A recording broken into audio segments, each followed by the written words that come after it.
Well, it's a really good show, but that Jeffrey Dahmer Netflix series has taken artistic license to another level, seemingly as part of an effort to satiate the woke mob. This is all explained in a new interview by Anne E. Schwartz, the journalist who first broke the sensational story of the infamous gay serial killer over 3 decades ago. Schwartz says the series, quote, does not bear a great deal of resemblance to the facts of the case. First off, foundational themes that underpin the premise of the entire show are completely inaccurate. There wasn't a foul, rotting flesh smell in Dahmer's apartment. According to Schwartz, it was a chemical smell. His black neighbor didn't live in the apartment next door. She lived in a different building entirely. So if they're going to alter basic facts like that, what else have they changed? Crucially, and undermining a running theme that characterizes the show, Schwartz said the depiction of city police officers as racist and homophobic was incorrect. There are constant suggestions throughout the show that Dahmer targeting black and brown men had a racial motive. But Dahmer himself said several times that he was just more attracted to that type. That was the demographic of the area in Milwaukee where he lived. Those were the type who attended the gay club where he picked up his victims near his apartment. Also note how Dahmer's black victims get entire episodes devoted to them, whereas his white victims get a few minutes before they're basically forgotten about completely. The latter episodes of the series also focus exclusively on the grief of the black families,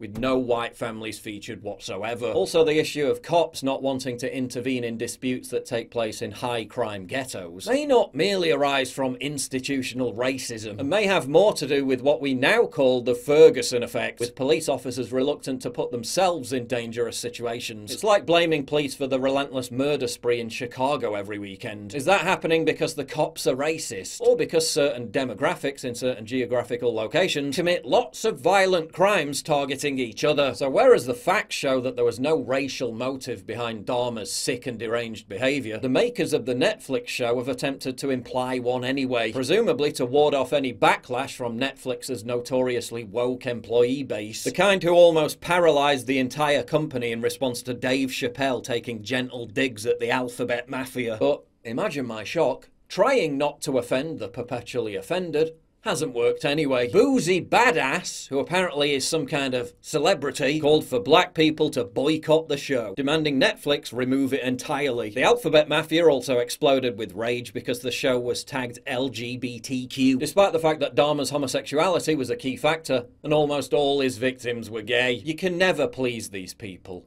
so why bother even trying?